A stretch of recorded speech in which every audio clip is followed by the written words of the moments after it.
फिर क्या था? यह समाचार सुनते ही यशोदा प्रसन्न हो गई। उन्होंने तत्काल ग्रामवासी महिलाओं को एकत्रित कर लिया, जिससे वे सभी मंगल गीत गाती हुई राधा जी का स्वागत करके उनको सखियों सहित भवन में ले आई। यशोदा जी ने उन्हें सुंदर आसन पर बैठा कर उनका श्रृंगार किया और गोद भरने की रस्म पूरी की।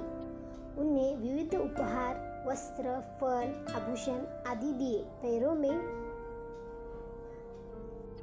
पैरों में महावर लगाया और हथेलियों पर स्वयं अपने हाथों से मेहंदी रच दी।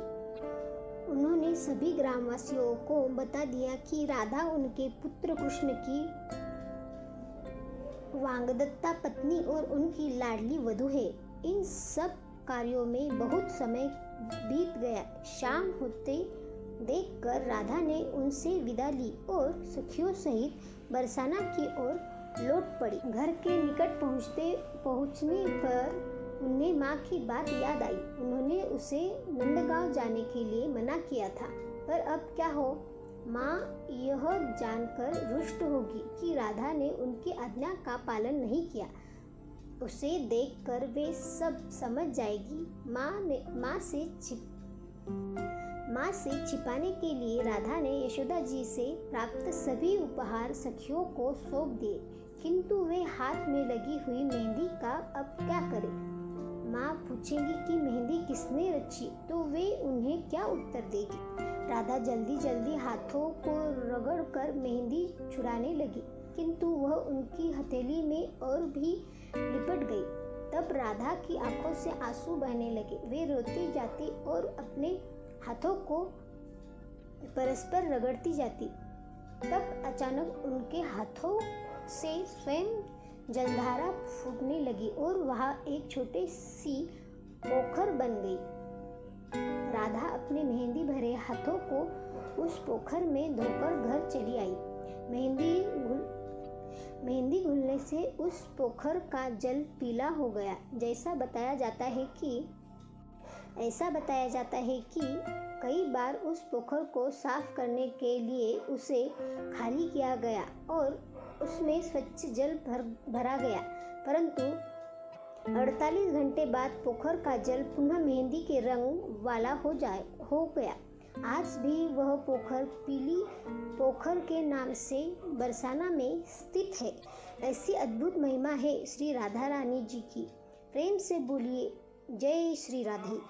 कुछ ही दिनों बाद उन्हें राधा के वहां जाने की बात ज्ञात हो गई। यह भी ज्ञात हो गया कि राधा के नंदगांव पहुंचने पर यशोदा जी ने उसकी गोद भराई की रस्म भी कर दी थी। पूछने पर राधा तो कुछ नहीं कर सकी, परंतु ललिता ने उन्हें विस्तार पूर्वक सारी बातें बता दी। संबंध प्रगाढ़ हो रहा था, अतः राजा वृषभानु जी प्रसन्न भी हुए। उन्होंने राधा को समझाते हुए कहा, लाली, वह हमने तुम्हारी ससुराल चुन ली है, इसीलिए तुम्हारी मैया ने तुम्हें वहां जाने से मना किया था, परंतु अब जब तुम वहां जा चुकी हो और पूरे नंदगांव ही नहीं बरसाने में भी तुम्हारी सगाई की बात जगजाहिर हो चुकी है, तुम अब आगे से ध्यान रखना। राधा को समझाने के बाद राजा वृषभानु ने अपने मंत्रियों से पूछा, अब हमें क्या करना चाहिए? राजा जी, अब ब्याह तो करना ही है, तो रस्म आगे बढ़ाइए। वर पक्ष ने राजकुमारी को उपहार आदि दिए थे, अब आपको भी उनके पास उपहार भेजना चाहिए। मंत्रियों का परामर्श मानकर राजा वृषभानु ने अनेक बहुमूल्य उपहारों के साथ बहुत मूल्यवान मोतियों की मालाएं कृष्ण तथा बलराम के लिए भेज दी। सभी भाइयों और बहनों को मेरा दिल से राधे राधे। मैं श्री राधा कृष्ण की कथा आप सभी को सुना रही हूँ। अगर आपको ये कथा अच्छी लगे तो हमारे चैनल को सब्सक्राइब करें और कमेंट में राधे राधे ज़रूर लिखें और वीडियो को लाइक करना ना भूलें। प्लीज़ सपोर्ट करें। राधा राधा।